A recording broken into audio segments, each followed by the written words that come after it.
अस्सलाम वालेकुम dear students, मैं डॉक्टर खालिद महमूद अवान आपकी खिदमत में हाज़िर हूँ।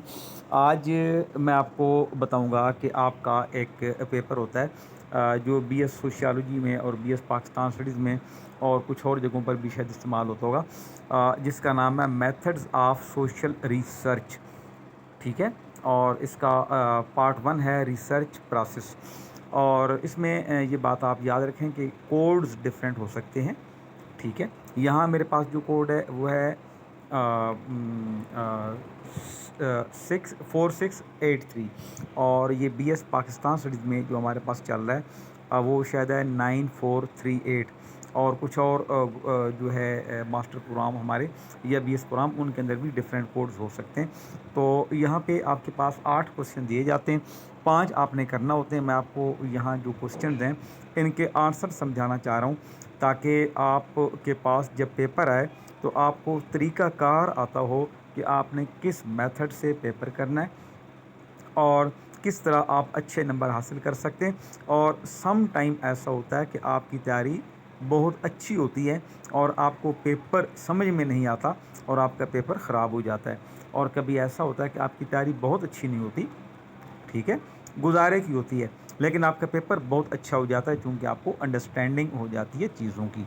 तो ये मैं कोशिश कर रहा हूँ कि आपको एक्सप्लेन कर दूँ आसान अल्फाज में। एक तो क्वेश्चन पेपर भी आपको समझ में आ जाए, और यही क्वेश्चन अगर कहीं रिपीट हो जाए या इससे मिलता जुलता सवाल आ जाए तो आपको समझ में आए कि आपने आंसर किस तरह से करना है।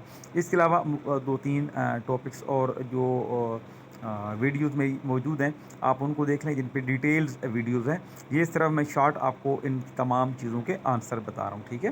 क्वेश्चन नंबर 1 आप यहाँ देखें कि डिफ़ाइन एंड डिफरेंशिएट। डिफ़ाइन कहते हैं तारीफ़ करें, डिफरेंशिएट कहते हैं डिफरेंस से निकला है फ़र्क कीजिए between different types of social research, कि जो समाजी तहकीक है, ये सोशल रिसर्च है, इसकी डिफरेंट टाइप्स कौन कौन सी हैं।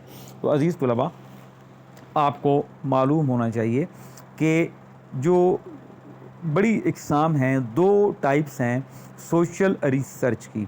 एक को हम कहते हैं क्वालिटेटिव रिसर्च और दूसरी को हम कहते हैं क्वांटिटेटिव रिसर्च। क्वालिटेटिव रिसर्च बुनियादी तौर पर खसूसियात पर मुश्तमिल होती है, जबकि क्वांटिटेटिव रिसर्च जो है वो नंबरिंग पर मुश्तमिल होती है। इसको हम उर्दू में जब ट्रांसलेट अगर करें तो हम उसको कहते हैं क्वालिटेटिव और क्वांटिटेटिव रिसर्च को मिकदारी और मयारी रिसर्च।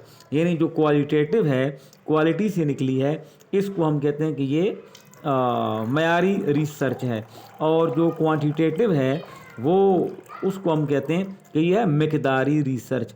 यानी आप देखते हैं ना, पेट्रोल पंपों पर भी लिखा होता है कभी कि मयार और मिकदार के ज़ामिन, कि हम मिकदार भी पूरी देते हैं और मयार भी पूरा देते हैं।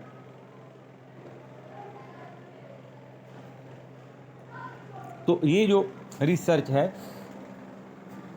इसकी 2 टाइप्स जो हैं, एक हम कहते हैं क्वालिटेटिव यानी मयारी, और क्वांटिटेटिव यानी मिकदारी। अब इसको हम थोड़ा सा डिटेल में आपको बता दूं। क्वालिटेटिव रिसर्च हमेशा वो रिसर्च होती है जिसमें आपके जो क्वेश्चंस हैं, जो उनके आंसर्स हैं, या जो आपका डेटा है, या जो आपकी इंफॉर्मेशन है, वो क्वालिटी को ज़ाहिर करती है। उसमें आपकी रिसर्च की क्वालिटी या चीज़ों की खसूसियात, मिसाल के तौर पर आप किसी क्वेश्चन में किसी से पूछते हैं कि जी आपका बच्चा कितना बहादुर है, अब वो आपको क्वालिटीज़ बताएगा। बहादुरी जो है कोई काउंटिंग नहीं है, ये क्वालिटी है, ये खसूसियत है, ये मयार है, मिकदार या गिनती नहीं है। तो वो अगला बंदा आपको बताएगा कि जी पिछले दिनों महल्ले में लड़ाई हो गई और फायरिंग हो रही थी हवाई, और लोग आपस में लड़ रहे थे, और मेरा बेटा इतना बहादुर है कि इसने फायरिंग के बीच में जाके उन 2-3 बंदों को छुड़वाया, उनकी लड़ाई जो थी उसको ख़त्म कराया। और कोई और होता तो डर के भाग के अंदर छुप जाता, लेकिन मेरा बेटा बहुत बहादुर है। तो देखिए ना, आपको क्या पता चला कि क्वालिटी है। अब आपकी जो रिसर्च है उसका पूरा फोकस क्वालिटीज़ पर होता है। अच्छा, ये आपको मैंने एक छोटी सी एग्जांपल दी। अब थोड़ी एग्जांपल मैं दूसरी देता हूँ वसी करके। आप अपनी रिसर्च करते हैं और उसमें आप कहते हैं कि जेल के अंदर जो कैदी हैं उनके क्या मसाइल हैं। आप लोगों से सवाल करते हैं। अब जो आपको जवाबात मिलेंगे वो बहुत ज़्यादा मिलेंगे, टू द पॉइंट नहीं होंगे, बड़े बड़े जवाबात होंगे, फैले हुए होंगे और उसमें हर चीज़ की क्वालिटी होगी। वो क्वालिटी पॉजिटिव भी हो सकती है, वो नेगेटिव भी हो सकती है, यानी मनफी भी हो सकती है और मस्बत भी हो सकती है। अब जब आप जेल के कैदियों के मसाइल के लिए इंटरव्यूज़ करेंगे तो आप वकीलों से इंटरव्यूज़ करेंगे, आप जेल के कैदियों से इंटरव्यूज़ करेंगे, जो जेल के अंदर अमला है, स्टाफ है, उनसे आप इंटरव्यूज़ कर सकते हैं और जो जेल के कैदी हैं उनके जो लवाहिकीन हैं, उनके जो घर के लोग हैं, आप उनसे भी इंटरव्यूज़ कर सकेंगे और आपको डिफरेंट लोगों से डिफरेंट जवाबात मिलेंगे और वो सारे के सारे जवाबात क्वालिटेटिव होंगे।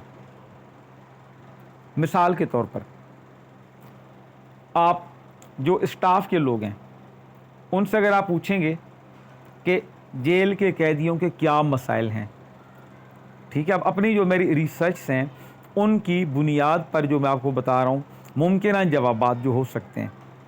जेल के कैदी बताएंगे कि यहाँ जी तरह तरह के बदमाश लोग आते हैं, तरह तरह के गुंडे आते हैं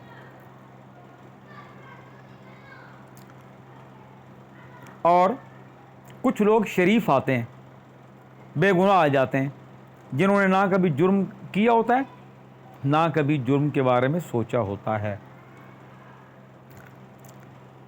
लेकिन जब जेल में कैद होके आते हैं तो एक ही बैरक में, एक ही कमरे में 50-50, 60-60, 100-100 लोग होते हैं और वो इकट्ठे हो जाते हैं। अब जो शरीफ आदमी, बेगुनाह आदमी है, वो यहाँ जेल में आ गया, अब वो क्या करेगा? वो मुजरिमों के साथ रहेगा। तो जो मुजरिम हैं वो उन कैदियों को मारेंगे, कभी लड़ाई करते हैं, जान से मार देते हैं, कभी उनको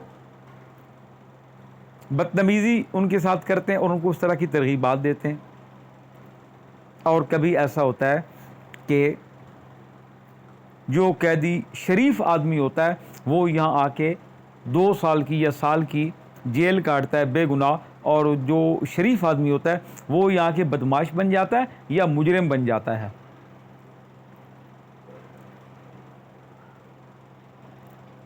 तो जेलें जो हैं ये लोगों की इस्लाह नहीं करती, बल्कि जो शरीफ लोग हैं उनकी ज़िंदगियां भी बर्बाद कर देती हैं। अब इसमें आपको जो भी डेटा मिला क्वालिटेटिव मिला, यही क्वेश्चन आप किसी और से पूछते हैं, जेल के कैदी से आप पूछते हैं कि आपके क्या मसाइल हैं, तो जेल के कैदियों की अक्सरियत यही बोलेगी कि जी यहाँ हवा नहीं होती, सर्दियों में ठंड होती है, गर्मियों में पंखा नहीं होता या छतें तप रही होती हैं, पीने का साफ़ पानी नहीं होता, गंदा पानी मिलता है, खाना इंतहाई गैर मयारी होता है जो खाया ही नहीं जाता, और हमारी जब घर वाले, फैमिली वाले आते हैं मुलाकात के लिए, सामान लाते हैं तो उनमें से सामान चोरी कर लिया जाता है, खा लिया जाता है। अगर गोश्त का सालन है तो बोटियाँ पुलिस वाले खा जाएंगे, सब नहीं होते लेकिन ज़्यादातर ऐसे होते हैं, ठीक है। पुलिस का महकमा बहुत अच्छे लोग भी हैं इनमें, लेकिन मैं जो जेल के अंदर सिस्टम है हमारे, उनकी बुनियाद पर मैं आपको कह रहा हूँ। और इस तरह की जो ख़बरें हैं वो रोज़ाना कराची के अखबारात में तो ख़ास तौर पर आए दिन आती रहती हैं। तो ये एक क्वालिटेटिव डेटा आपको मिलेगा जो जेल का कैदी बताएगा कि हमें ये मसाइल हैं। अगर आप उनके लवाहिकीन से बात करें तो वो क्या कहेंगे?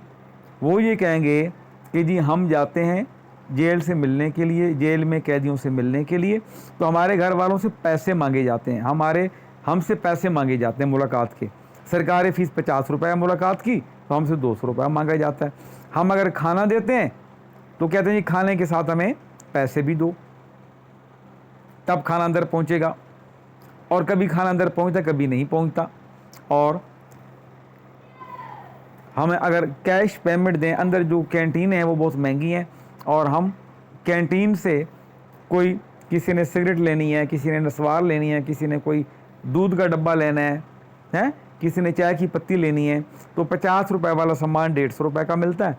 और हम अपने जो कैदी हैं इनको अगर 5000 दें तो उनसे 1000 रुपया कैदियों से जो है वो भत्ता लिया जाता है, और फिर उनको 4000 दिया जाता है। डबल कि एक तो हमसे पैसे लेते हैं ज़्यादा, कैदी को कम देते हैं, और फिर कैदी के पास जो 4000 बनता है उसको एक्चुअली चीज़ वहाँ पे 1000 रुपये की मिलती है, क्योंकि अंदर महंगाई, कैंटीन के अपने रेट हैं। यहाँ पे आप देखते हैं ना, हॉस्पिटल के अंदर भी लोगों के अपने रेट्स होते हैं। मोटरवे पे जाएं तो 50-60 वाली चाय इंतहाई बेकार चाय आपको 150 रुपये की मिलेगी। तो आप वकीलों के पास जाएं, उनसे पूछें भी कैदियों के क्या मसाइल हैं, अब वो आपको एक और कहानी सुनाएगा, कहानी ठीक होगी। बोलेगा जी लोग आते हैं, हमें केस देते हैं, लेकिन फ़ीस पूरी नहीं देते, ख़र्चा नहीं करते, और इंसाफ बड़ा महंगा है। और जो कैदी आता है बेचारा, वो कहता है जी वकील मुझे छुड़वाए, जल्दी छुड़वाएं। और तारीखें जब हम लेते हैं तो रश बहुत होता है, जज कम होते हैं, और हमारे पास तारीख 6 महीने बाद की या 4 महीने बाद की हमें मिलती है, तो हम उनको जल्दी छुड़वा नहीं सकते, घर वाले फ़ीस अफोर्ड नहीं कर सकते। तो सिस्टम ऐसा है कि ये इंसाफ जल्दी नहीं मिलता, बहुत लेट मिलता है, और कैदी इसलिए परेशान होते हैं। तो देखें, एक आपको मैंने एग्जांपल दी कि क्वालिटेटिव रिसर्च के अंदर जब आप चीज़ों को जाएंगे, छानबीन करेंगे, तो बेशुमार आपको क्वालिटेटिव चीज़ें मिल जाएंगी। इसी तरह आप अस्पताल में जाएं, मरीज़ों से बात करें, मरीज़ों के लवाहकीन से बात करें, डॉक्टरों से बात करें, नर्सों से बात करें, तो आपको पता चलेगा कि हेल्थ के हवाले से लोगों के इश्यूज़ क्या हैं। मिसाल के तौर पर आप टूरिज़्म की बात कर लें, आप सवात चले जाएं, जो घूमने के लिए लोग आते हैं, मरी चले जाएं, उनसे पूछें, तो वो भी आपको क्वालिटेटिव डेटा बताएंगे कि ये महंगाई बहुत है, कमरा नहीं मिलता होटलों पे, महंगा देते हैं, खाना अच्छा नहीं होता, तो मुख्तलिफ ट्रांसपोर्ट के मसाइल हैं। ये सारी चीज़ें क्वालिटेटिव डेटा में आती हैं। अब दूसरी बड़ी टाइप है क्वांटिटेटिव रिसर्च यानी मकदारी रिसर्च, जो चीज़ों की क्वांटिटी को ज़ाहिर करती है। ये आमतौर पर मार्केटिंग रिसर्च के अंदर इस्तेमाल होती है, जब आप मार्केटिंग करते हैं, मार्केटिंग रिसर्च। अब मार्केटिंग रिसर्च क्या होती है? दुकानदारों के हवाले से, बाज़ारों के हवाले से, मेडिसिन कंपनियां हैं उनके हवाले से, सिगरेट की कंपनियां उनके हवाले से। अब जब कंपनियां मार्केटिंग रिसर्च करवाती हैं, एक सिगरेट की कंपनी रिसर्च करवाती है, तो पूछेगी भाई दुकानदारों के पास जाओ, पार्क में जाके पब्लिक से पूछो कि आप कौन सा सिगरेट पीते हैं, कितने अरसे से पीते हैं, अच्छा शुरू से आप ये सिगरेट पीते हैं या आपने चेंज किया था, दिन में कितने सिगरेट पीते हैं, कि आप एक एक सिगरेट खुला लेते हैं या पूरी डब्बी लेते हैं। तो वो उसके बारे में जो भी आपको चीज़ें मिलेंगी, ज़्यादातर जवाबात आपको क्वांटिटेटिव मिलेंगे, यानी उनके अंदर मयार नहीं होगा, मिकदार होगी, तादाद होगी।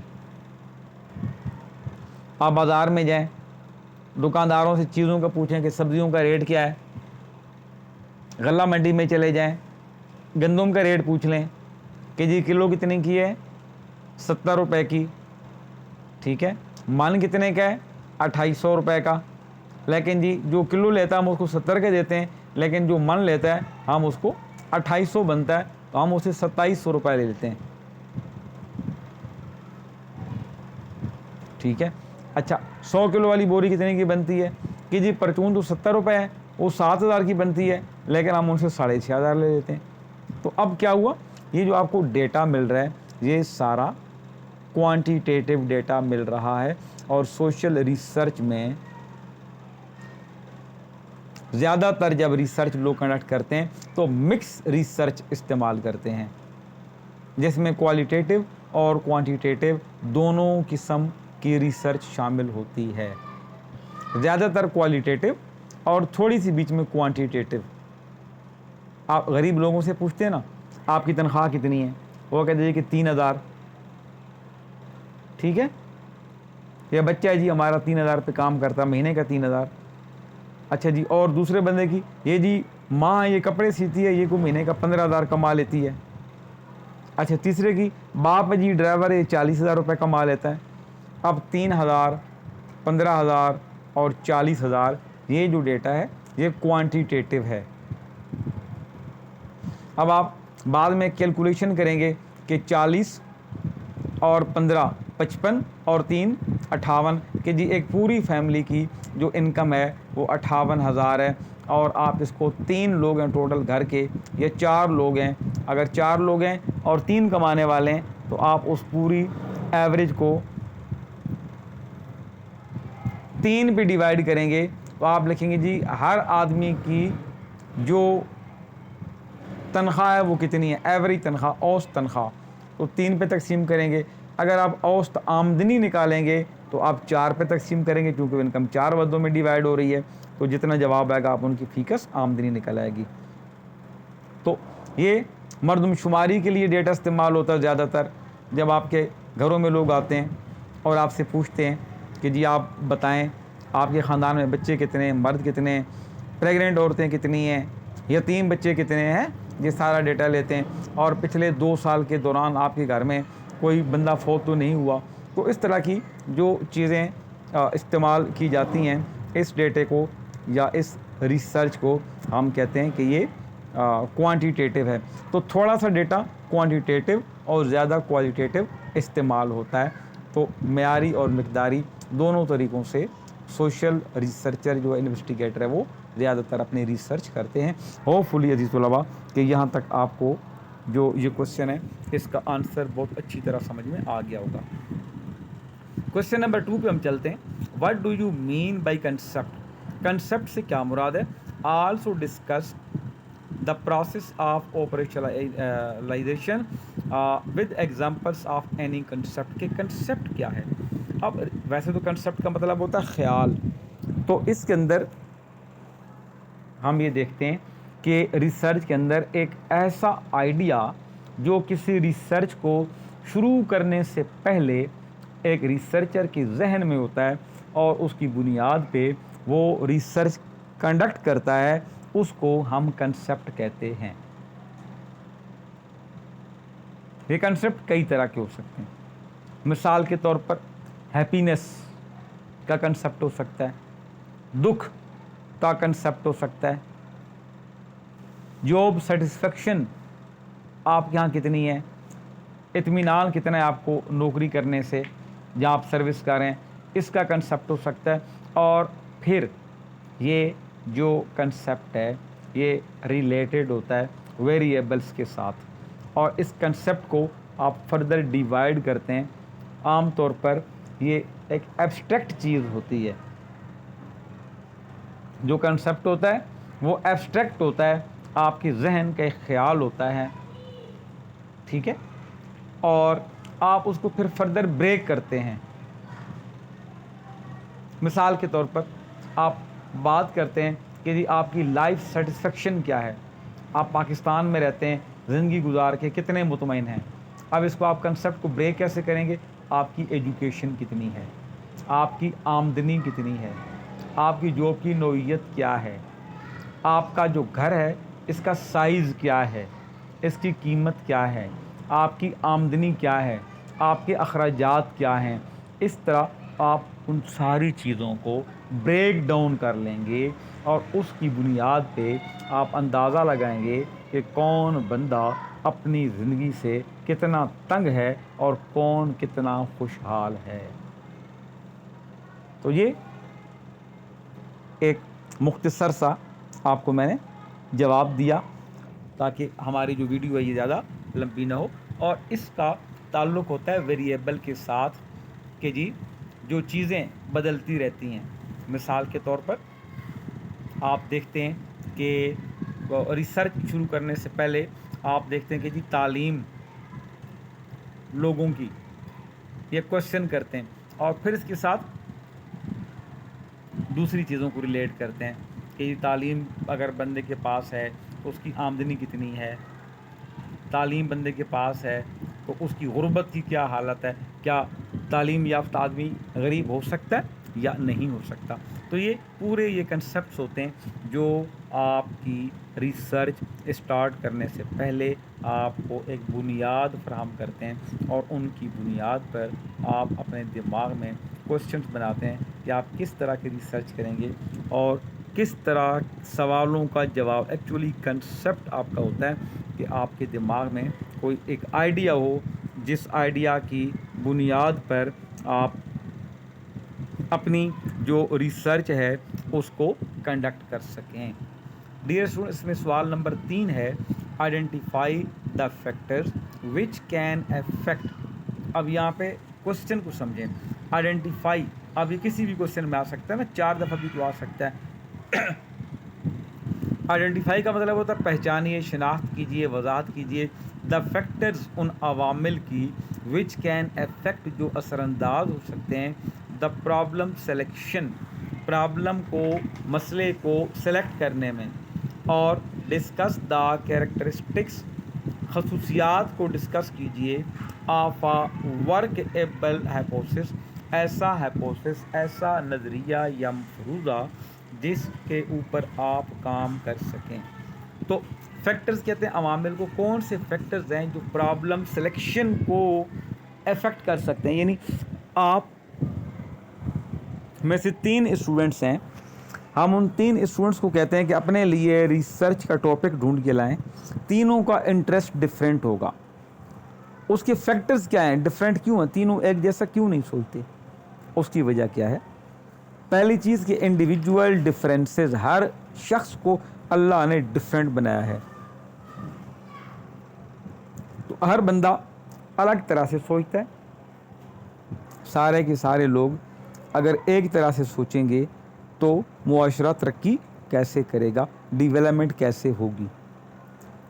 तो दूसरी चीज़ सेल्फ इंटरेस्ट, दूसरा फैक्टर क्या है, सेल्फ इंटरेस्ट, कि हर बंदे का ज़ाती इंटरेस्ट होता है।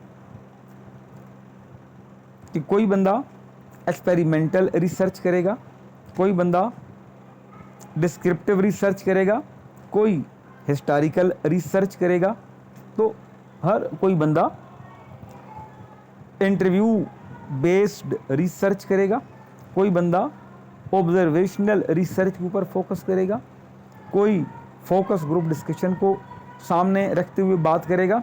तो मुख्तलिफ जो लोग हैं उनकी मुख्तलिफ सोच होती है, उनका सेल्फ इंटरेस्ट होता है। फिर वक्त देखना पड़ता है कि किस वक्त आप रिसर्च कर रहे हैं। आज अगर आपको मैं कहूँ कि तमाम लोग रिसर्च के लिए टॉपिक दें, तो आप में से आधे लोग शायद बोलेंगे कि पाकिस्तान और इंडिया की जंग। वो वक्त ऐसा है ना कि जंगी हालात हैं। कुछ लोग बोलेंगे जी पाकिस्तान में पानी के मसाइल, माहौलियाती मसाइल, गर्मी का मौसम, जो चीज़ें हैं ना इनके ऊपर।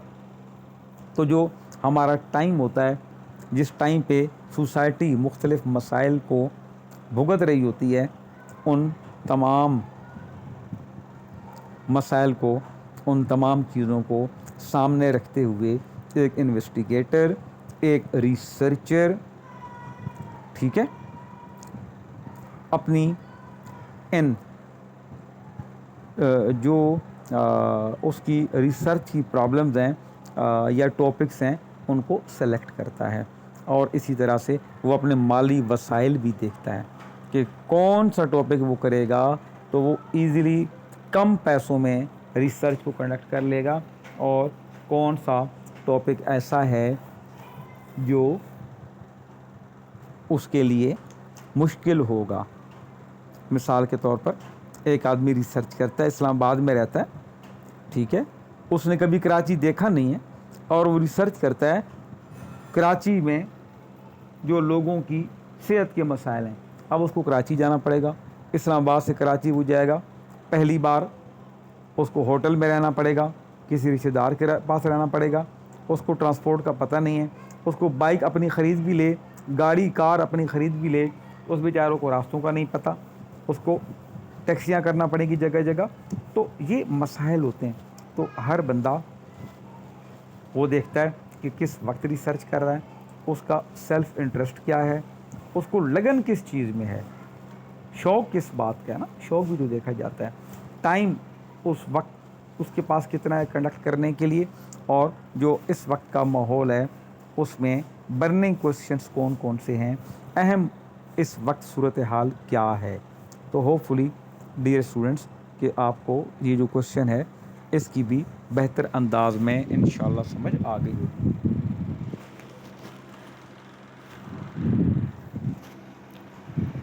इसी का दूसरा पार्ट है कि discuss the characteristics of a workable hypothesis. Hypothesis कहते हैं नज़रिया, ऐसा नज़रिया जो रिसर्चर अपने ज़ाती ख्याल की बुनियाद पर सोचता है।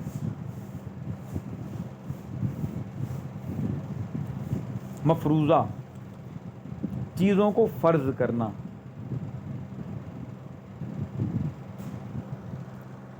और जब आप रिसर्च करते हैं आपका मफरूज़ा एंड पे आके गलत भी हो सकता है, ठीक भी हो सकता है।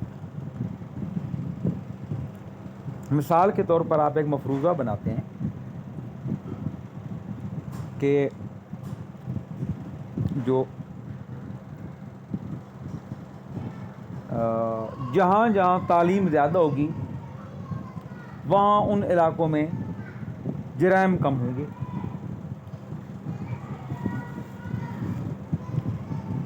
कि पढ़ा लिखा आदमी जुर्म नहीं करता। हो सकता है कि एंड पे जाकर आपकी रिसर्च सही साबित हो, आपका मफरूज़ा ठीक हो कि जो तालीम याफ्ता लोग हैं उनमें जराइम की शरह कम है।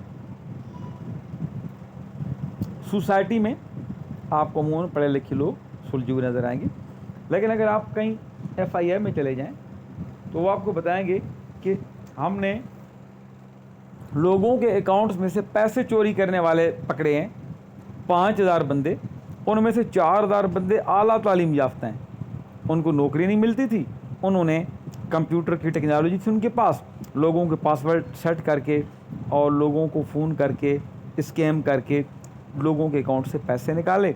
हमने 5000 बंदे पकड़े, इनमें से 1000 जो थे वो कम पढ़े लिखे थे और 4000 हाईली क्वालिफाइड थे। तो आपका जो मफरूज़ा है वो तो गलत हो गया, लेकिन आपकी रिसर्च गलत नहीं होगी।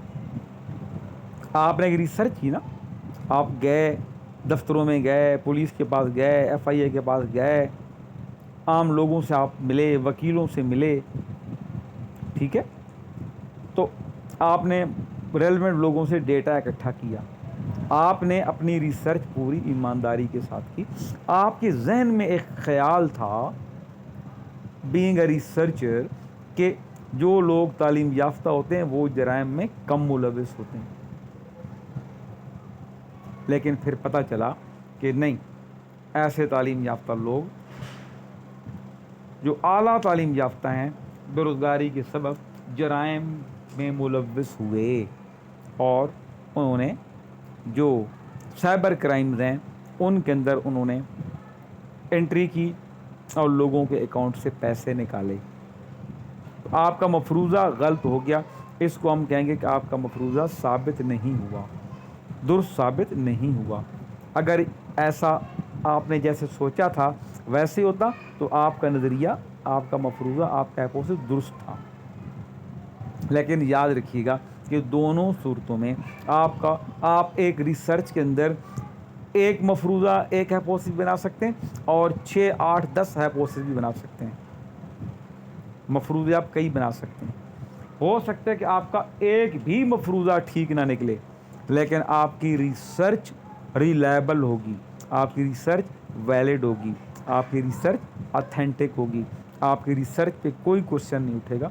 आपके जहन में एक बात थी, आपने उसको रिसर्च किया तो पता चला कि आप की जो सोच थी वो गलत थी, आप जो सोच रहे थे समाज के बारे में वो गलत था, लेकिन आपने जो रिसर्च की वो रिसर्च आपकी 100% ठीक है। मफरूज़ा ठीक भी हो सकता है, गलत भी हो सकता है। इसी चीज़ के लिए आपने रिसर्च की। रिसर्च हमेशा एक सवाल के ऊपर शुरू होती है, क्वेश्चन के ऊपर शुरू होती है, और उस एक क्वेश्चन पे जब आप काम करते हैं तो कुछ और क्वेश्चन छोड़ जाती है। शक की बुनियाद पर शुरू होती है और शक की बुनियाद पर ख़त्म होती है, सवाल की बुनियाद पर शुरू होती है और सवाल की बुनियाद पर ख़त्म होती है। और एक मफरूज़ा जो आपके जहन में होता है उसके बाद और मफरूज़े भी वो छोड़ सकती है, और मफरूज़े भी वो नए लोगों के लिए, नए रिसर्चर्स के लिए क्रिएट कर सकती है। तो डियर स्टूडेंट्स, होपफुली कि आपको ये क्वेश्चन भी समझ में आ गया होगा।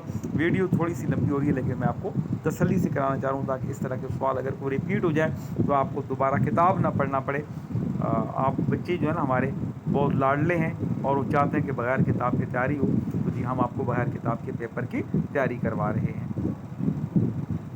अच्छा जी, सवाल नंबर 4 है, why review of literature is carried out during research process discuss.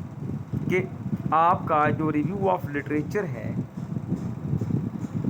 जो आपका मुतलका तहकीकी मवाद है, इसको क्यों यूटिलाइज़ करते हैं हम रिसर्च प्रोसेस में। तो देखें, जब आप रिसर्च करते हैं आप खाली दिमाग तो कुछ नहीं कर सकते ना, आपके दिमाग में कोई आइडिया होता है। आप एक बिज़नेस स्टार्ट करते हैं कि जी आपने समोसे की दुकान बनानी है। आप क्या करेंगे, जो समोसे बनाने वाले हैं उनसे रब्ता करेंगे, जो बेचने वाले हैं उनसे रब्ता करेंगे। आप एक दुकानदार से पूछेंगे कि भाई ये समोसे तुम जो तल रहे हो ये तुम खुद बनाते हो या बने बना लेते हो। कुछ दुकानदार बोलेंगे कि जी हम बने बना लेते हैं, बेकरी वाले हमें समोसा 15 रुपए का कच्चा देते हैं, हम उसको तलते हैं, हमें 20 में पड़ जाता है, जी हम 40 का बेचते हैं। एक बात। दूसरे दुकानदार से पूछेंगे, वो बोलेगा जी बेकरी वाले देते हैं समोसे, लेकिन कभी ताज़ा माल देते हैं, कभी बासी माल देते हैं। तो बासी माल चलाने से क्या होता है, हमारे गाह ख़राब होते हैं, तो इसलिए हम खुद बनाते हैं घर में। सस्ता पड़ता है या महंगा, वो कहता है जी बेकरी वाला हमें देता है 15 रुपए का, हम बनाते हैं हमें 17-18 रुपए का पड़ जाता है, लेकिन तल के बाकी लोग 40 का बेचते हैं, हम 60 का बेचते हैं, हमारा मुनाफा भी ज़्यादा हो जाता है। तो आप देखते हैं कि लोगों ने क्या किया है, अब आप उनसे कोई बेहतर चीज़ बनाएंगे जब आपके पास मालूमात होंगी ना।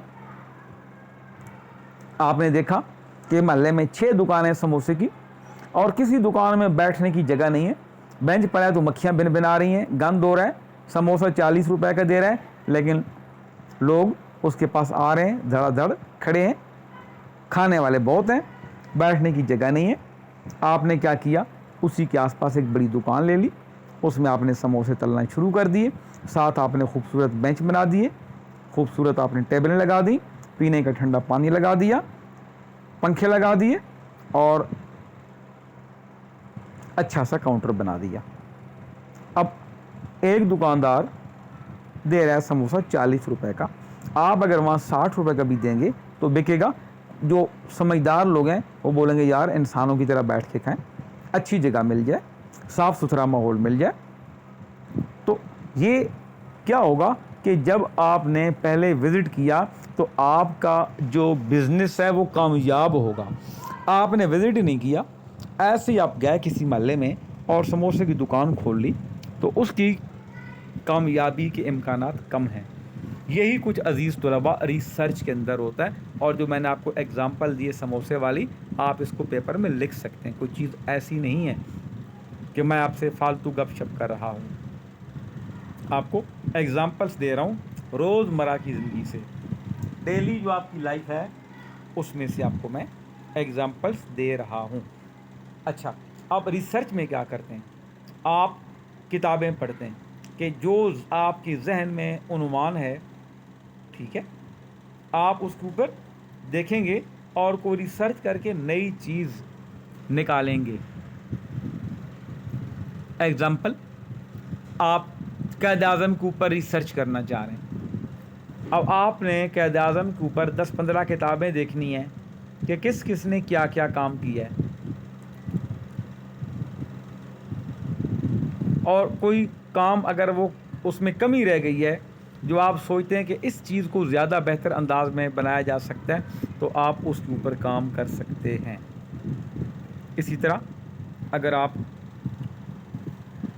काम करते हैं हेल्थ के हवाले से,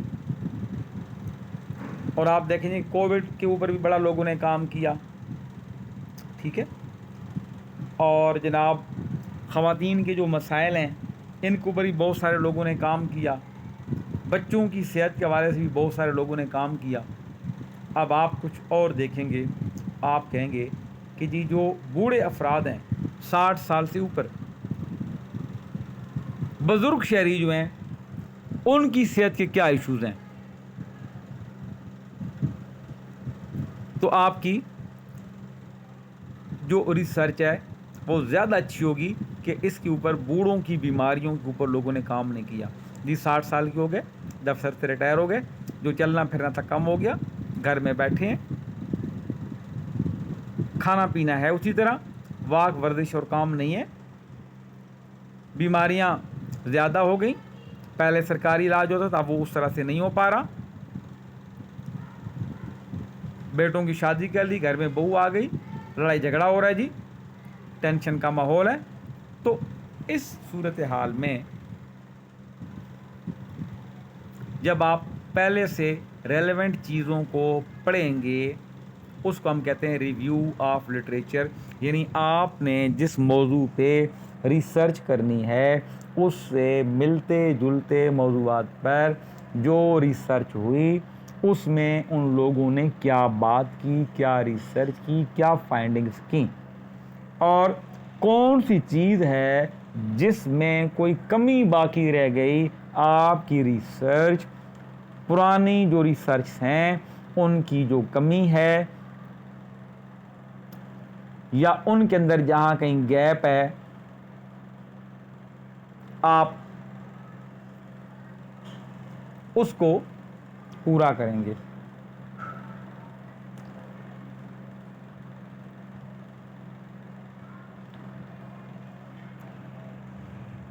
तो यहाँ तक भी होपफुली कि आपको समझ में आ चुकी होगी। हाँ, लिटरेचर जो है, आप अगर अपनी रिसर्च उर्दू में करें तो आपका जो रिव्यू ऑफ लिटरेचर है वो उर्दू में भी आप किताबें जो है पढ़ सकते हैं, इंग्लिश वाली भी पढ़ सकते हैं। अगर आपको फ्रेंच आती है तो आप वो किताबें भी पढ़ सकते हैं। अगर आपने एक आर्टिकल लिखना है उर्दू में तो आप उनको उर्दू में ट्रांसलेट करेंगे, अगर आप लिख रहे हैं इंग्लिश में तो आप इंग्लिश में करेंगे, अगर आप अरबी में कर रहे हैं तो आप अरबी में ट्रांसलेट करेंगे। लेकिन अगर आपने इंग्लिश में रिसर्च करनी है, लिखनी है रिपोर्ट, तो लाजमी नहीं है कि आप अंग्रेज़ी की किताबें पढ़ें। जो जो ज़ुबानें आपको आती हैं, सिंधी की आती हैं, उर्दू की आती हैं, पंजाबी की आती हैं, आप वो ज़ुबान उनकी किताबें भी पढ़ सकते हैं। आप किताबें पढ़ सकते हैं, अखबार पढ़ सकते हैं, मुख्तलिफ रिपोर्ट्स पढ़ सकते हैं, जिस तरह पाकिस्तान कमीशन बराए इंसानी हुकूक, human rights commission of Pakistan, HRCP, इनकी रिपोर्ट्स आप पढ़ सकते हैं, ठीक है। निप्स है, national institute of population studies, इनकी रिपोर्ट्स आप पढ़ सकते हैं। आप बजट की रिपोर्ट्स पढ़ सकते हैं, स्टेट बैंक की मॉनेटरी पॉलिसी है उसकी रिपोर्ट्स पढ़ सकते हैं। तो आप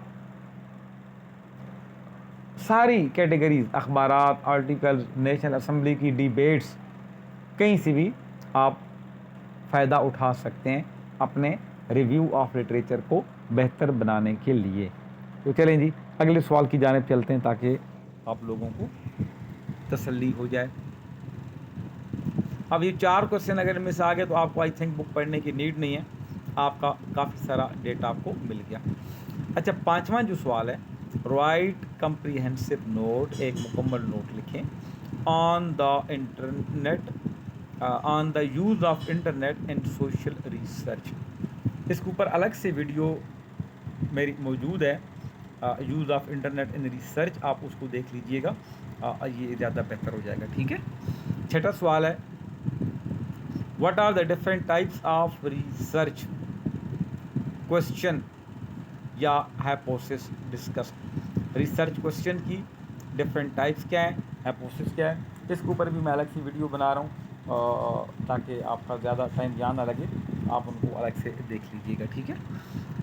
इसके बाद है सवाल number 7, what do you mean by sampling, discuss different types of probability sampling in detail. Detail से थोड़ा सा बता देता हूँ, अगर टाइम मिल गया तो मैं अलग सी वीडियो बनाऊँगा, वरना इस तरह का कोई दूसरा गेस्ट पेपर बनाऊँगा तो उसके अंदर कुछ चीज़ें डिस्कस हो जाएंगी, कुछ यहाँ हो गई हैं तो ये भी बेहतर हो जाएगा, ठीक है। अब इसमें सैम्पलिंग क्या होता है, हम जानते हैं कि आप चावल लेने जाते हैं, दुकानदार को बोलते हैं यार मुझे सबसे अच्छा चावल चाहिए, हमें 5 किलो चावल लेके जाना है, मेहमान आ रहे हैं। वो बोलता है जी ये 300 वाला है, 350 वाला है, 400 वाला है और 410 वाला है। आप कहते हैं यार मुझे सारे दिखाओ। अब आप क्या करते हैं, एक बोरी में से एक मुट्ठी भरता है दुकानदार और आपको कहता है जी ये चावल है 400 वाला, दूसरी बोरी में से मुट्ठी भरता है, कहता है ये 410 वाला, और इसी तरह बाकी 2 बोरियों से मुट्ठी भर के बताता है कि 300 वाला और 350 वाला सर ये चावल है आपका। अब आप पूरी बोरियां तो नहीं देखते ना, एक मुट्ठी देखते हैं, ये क्या है, ये आपका सैंपल है। आप पकी हुई बिरयानी लेने जाते हैं दुकानदार से 5 किलो, आप कहते हैं यार बिरयानी कैसी है, वो एक प्लेट में आपको 2 चम्मच डाल देता है कि सर आप ट्राई कर लें, चेक कर लें। तो वो अगर उसमें चावल ठीक हैं, अच्छी बिरयानी है, तो आपको समझ में आ जाएगा कि अच्छी है, क्योंकि वो जो सैंपल उसने दिया वो पूरी देह की नुमाइंदगी करती है। आपने चावल खाया और दांतों से चबा चबा के आपसे चबाए नहीं जा रहे, तो आप ये नहीं बोलेंगे कि 2 चम्मच जो आपको दिए ये ख़राब है बाकी देख ठीक होगी, आप बोलेंगे चावल गला हुआ नहीं भाई, मैं नहीं ले रहा ये। तो जो सैम्पलिंग होती है वो पूरी या मुकम्मल आबादी की पॉपुलेशन की नुमाइंदगी करती है। बहुत बड़े गोदाम में से आपने गंदम उठानी है 50 बोरियां, आप कोई भी 3 बोरियां निकलवा लेंगे, उन 3 बोरियों को खोल के चेक करेंगे, अगर उनमें से 2 बोरियां बिल्कुल साफ़ हैं, बेहतरीन है, तीसरी बोरी के अंदर पत्थर पड़े हुए हैं, बहुत सारे कंकर हैं गंदम के अंदर, तो आप अब परेशान हो जाएंगे कि भाई इसके अंदर कुछ मसला है। लेकिन तीनों बोरियां अगर साफ़ निकल आएँ तो आप बोलेंगे ठीक है जी 50 बोरियां डाल दो, दूसरी बात ही नहीं करेंगे। लेकिन अगर 2 बोरियां ठीक हैं, तीसरी गलत है, तो आप 50 बोरियां जो हैं शक में पड़ गए। अब आप 50 बोरियां पूरी खुलवाएंगे और हर बोरी में से एक एक मुट्ठी चेक करके देखेंगे कि जिसमें कंकर है, पत्थर है या मिट्टी है, उसको आप रिजेक्ट कर देंगे, और जो साफ़ गंदम होगी उसको आप बोलेंगे कि ये वाली लोड कर दे पैक करके। ऐसा ही है ना। तो ये क्या हुआ कि पूरे गोदाम की जो सैम्पलिंग है, जो आपने बोरी खोली वो नुमाइंदगी करती है, वो पूरी चीज़ों को आपने इसी तरह सोसाइटी के अंदर आप बात करते हैं कि टीचर्स के मसाइल क्या हैं। फॉर एग्ज़ाम्पल अब पाकिस्तान में इतने सारे टीचर्स हैं, आप अपने टॉपिक को बनाएंगे जी इस्लामाबाद की टीचर्स के मसाइल, कराची के टीचर्स के मसाइल या लाहौर के असातिज़ा के मसाइल। अब आपकी मर्ज़ी है कि आप अपनी पॉपुलेशन के अंदर ख़वातीन असातिज़ा को शामिल करें, मर्द असातिज़ा को शामिल करें, या दोनों को मिक्स कर लें। तो वो पूरी शहर के जो टीचर्स हैं वो आपकी पॉपुलेशन होंगे, उनमें से आपने 15 ख़वातीन ले ली, 25 मर्द ले लिए, एक स्कूल से आपने एक टीचर ले लिया, ठीक है। तो क्या हुआ, 40 स्कूल आपने लिए, कराची के या लाहौर के, प्राइवेट या सरकारी या मिक्स, और एक स्कूल से एक टीचर लेके मसाइल। अब एक टीचर जिससे आपने इंटरव्यू किया वो अपने पूरे स्कूल का नुमाइंदा है, और आपने 400 स्कूलों में से जो 40 स्कूल उठाए और उनमें से एक एक टीचर का सैंपल लिया, ये पूरे आपके ज़िले के स्कूलों की नुमाइंदगी करता है कि ये 40 असातिज़ा के मसाइल सिर्फ 40 लोगों के नहीं होंगे, ये 400 स्कूलों के 25,000 या 30,000 असातिज़ा या 2 लाख असातिज़ा जितने भी हैं उनके मसाइल समझे जाएंगे। तो सैंपल जो है वो इसलिए ज़रूरी है। फिर इनकी मुख्तलिफ़ टाइप्स हैं सैंपल्स की, और इसमें 2 तरह की चीज़ें हैं। एक होता है प्रोबेबिलिटी सैम्पलिंग और एक होता है नॉन प्रोबेबिलिटी सैम्पलिंग। ये आप अपनी किताब खोलिएगा, उसके अंदर शायद 4था या 5वां चैप्टर है, जहाँ उसकी एक्सरसाइज के क्वेश्चंस हैं, उससे पहला पेज, यानी कि आपके किसी 5वें या 6ठा चैप्टर है, मुझे याद नहीं है, 4था है, उसका जो आखिरी पेज है एक चैप्टर का, जहाँ वो चैप्टर एंड हो रहा है, वहाँ पे एक तस्वीर हमने बनाई हुई है, और 9376 की बुक आप देखिएगा, ठीक है, कोड आपका 9376। उसको किताब को डाउनलोड करके उसमें आप ज़रा देखें ना, आपको पूरी वो लिस्ट मिल जाएगी कि प्रोबेबिलिटी सैम्पलिंग कौन सी है और नॉन प्रोबेबिलिटी सैम्पलिंग कौन कौन सी है। डिटेल आप वहाँ से आराम से चेक कर लीजिए। प्रोबेबिलिटी सैम्पलिंग वो होती है, थोड़ा सा बता दूं, जिसमें यकसा अपॉर्चुनिटीज़ हों। आप एक सिक्का उछालते हैं कि कौन सी साइड आएगी, चांद सितारे वाली या दूसरी, तो 50-50 चांस होते हैं। प्रोबेबिलिटी बराबर होती है कि कुछ भी आ सकता है। इसी तरह आप लूडो खेलते हैं, वो जो गोटी होती है, छक्का होता है या पांसा जिसको कहते हैं, वो आप डबिया में डाल के हिला के नीचे फेंकते हैं, तो आपका जो नंबरिंग है वो 1 भी आ सकता है, 2, 3, 4, 5, 6 बराबर नंबरिंग आ सकती है, कुछ भी आ सकता है। तो इसको भी हम कहते हैं कि इक्वल प्रोबेबिलिटी है। सैम्पलिंग जब हम करते हैं तो हमारी कोशिश होती है कि सबको यकसा यानी इक्वल जो प्रोबेबिलिटी है वो मिले, यकसा चांस मिले नमूने में शामिल होने का या इंटरव्यू में हिस्सा लेने का। नॉन प्रोबेबिलिटी में क्या होता है, आप एक जगह अप्लाई करते हैं जॉब के लिए, टीचिंग के लिए फॉर एग्जांपल, वहाँ 4000 कैंडिडेट हैं और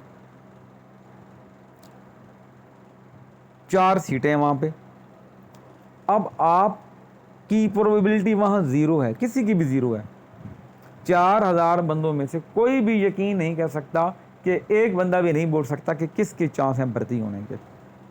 वजह क्या है, किसी की सिफारिश होगी, किसी के पास रिश्वत होगी, किसी के पास दोनों चीज़ें होंगी। उनमें से किसी के पास कम काबिलियत, किसी के पास ज़्यादा और किसी के पास बिल्कुल नहीं। कुछ ऐसे लोग होंगे जिनके पास सिफारिश भी नहीं है, जिनके पास रिश्वत भी नहीं है, लेकिन उनके पास काबिलियत बहुत ज़्यादा है। अब आपको नहीं पता, किसी को नहीं पता कि 4000 एप्लीकेंट आए हैं, उनमें से कौन से 4 लोग रखे जाएंगे जब तक 4 लोगों को ऑफ़र लेटर नहीं मिलता। तो इसमें जो आपकी जॉब के लिए सिलेक्शन के चांसेस हैं, ये क्या है, ये नॉन प्रोबेबिलिटी होंगे। तो यही सूरत हाल रिसर्च के अंदर होती है कि जब आप जिन लोगों से इंटरव्यू करना होता है, महल्ले के लोगों के अपॉर्चुनिटीज़ बराबर हैं, स्कूल के टीचर्स के अपॉर्चुनिटीज़ बराबर हैं कि किसी का भी इंटरव्यू लिया जा सकता है या गैर यकीनी कैफियत है, तो इसको हम कहते हैं प्रोबेबिलिटी सैम्पलिंग या नॉन प्रोबेबिलिटी सैम्पलिंग। आप एक मुर्गी खाने में जाते हैं, आप कहते हैं जी कि ये मैंने मुर्गियाँ लेनी हैं जो 2 महीने बाद अंडों के लिए तैयार हो जाएं।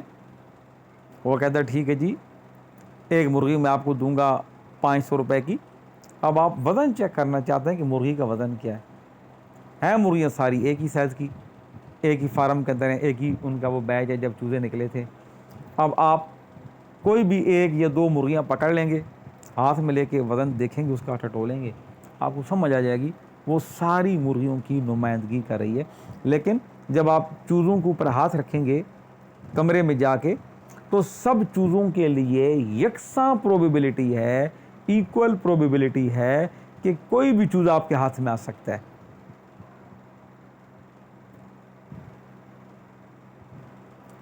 ठीक है, तो ये है प्रोबेबिलिटी और नॉन प्रोबेबिलिटी सैम्पलिंग। अच्छा जी, इसके अंदर 8वां सवाल है कि right note on the following. मुख्तसर से बता देता हूँ। और इसमें एक आ रहा है जी qualitative research and its uses, और दूसरा है focus group discussion and its importance. ये भी आपको मैं अलग से वीडियो आपके पास अवेलेबल हो जाएगी इंशाल्लाह, लेकिन अगर ना हो तो आपको मैं थोड़ा सा बता देता हूँ। अभी वो अपलोड नहीं हुई है। ये गेस्ट पेपर आपको पहले मैं रिकॉर्डिंग करके दे रहा हूँ। देखिए, क्वालिटेटिव रिसर्च आपको मैंने ऊपर बता दिया कि रिसर्च दो तरह की होती है, मेन क्वालिटेटिव और क्वांटिटेटिव। क्वालिटेटिव रिसर्च क्या होती है? जो मकदार को नहीं बल्कि मयार को ज़ाहिर करती है, स्टैंडर्ड को ज़ाहिर करती है, खूबियाँ बताती है। और इसके यूजेस क्या होते हैं?